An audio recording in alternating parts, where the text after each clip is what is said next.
I swear, the guards sob. They won't get away with this. Yeah, another cries, patting his comrade on the back. You too, Your Majesty. They won't get you as long as we're here. The two guards sobbed into each other's arms, kneeling in front of the 4 caskets. King Todoroki nods, which you didn't expect. Shoto stands beside his father, bowing to the 2 guards. He seems a little choked up, too. He's been different since he woke up, and not in a bad way. More respectful. I guess he's been humbled by all that he missed. He also claims that he doesn't remember anything while being poisoned. He looked around the room. Everyone's bustling around and hugging each other. The anger and tension from before has long forgotten. You wouldn't say forgotten, actually. Just set aside for later. The maids are all practically emotional, sharing stories of Maria and crying over each other's arms. You spot Nia in the mess and head over to her. She's sobbing in a circle of girls, and they all offer her handkerchiefs and hugs. You go to her, embracing her shaking body, not knowing what to say. She hugs you back. You know, she sniffs. She was so happy when we heard you were coming to the palace.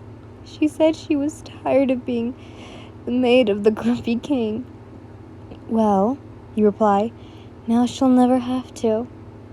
I bet she's got all that she could ever dream of now.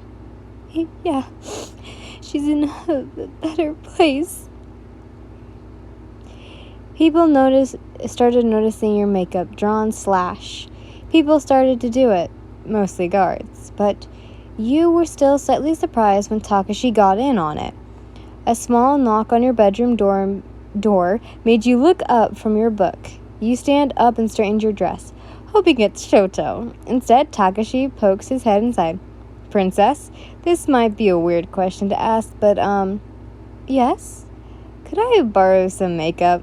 And so that's how Takashi ended up in your room, fumbling with your makeup. This is too complicating, he complains. How do you deal with all this every day? You laugh. You should ask Nani. I'm gonna say her name differently every time. I'm not even sure how she does it. You take the makeup from him and wipe your finger in the corner. It leaves a streak of black, and you carefully put on it Takashi's right eye. Right at that moment, Shoto walks in, knocking politely, immediately taking in the sight before him. You have to admit, it does look suspicious. You're pressed against the guard's chest, hand to his face, on your tippy toes since he's much taller than you. You snap back at the sight of your fiancé, which probably only made it even worse. Takashi doesn't worry, though. Instead, he thanks you and leaves, taking in the look of a mirror before he does. He even waves at Shoto before closing the door behind him. You sigh. Shoto bows and looks up at you, disappointed. I thought that plan was off. It takes you a moment, but then you realize what he means. The cheating scandal where you were supposed to be caught with Takashi? You laugh. Oh dear. Of course it is. He lets out an audible sigh of relief, and you smile. Oh, you like me that much? You joked. He tilts his head in question. We are getting married. Of course I like you. You blush, and he steps forward to take your hand in his. Your heart begins to race. Well, you challenge. I love you, and I love you. You hold each other for a moment. You know, you say, looking at your feet, I would never cheat on you, especially with Takashi. He's like a brother to me. I trust you. Shoto says, and that's enough. You put your hands on his chest, feeling how his heart beat in time with yours.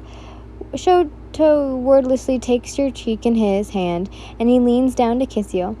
Last time we kissed, you giggled, pulling away for a second. I technically brought you back to life. Thank you for that, he whispers, staring at your lips.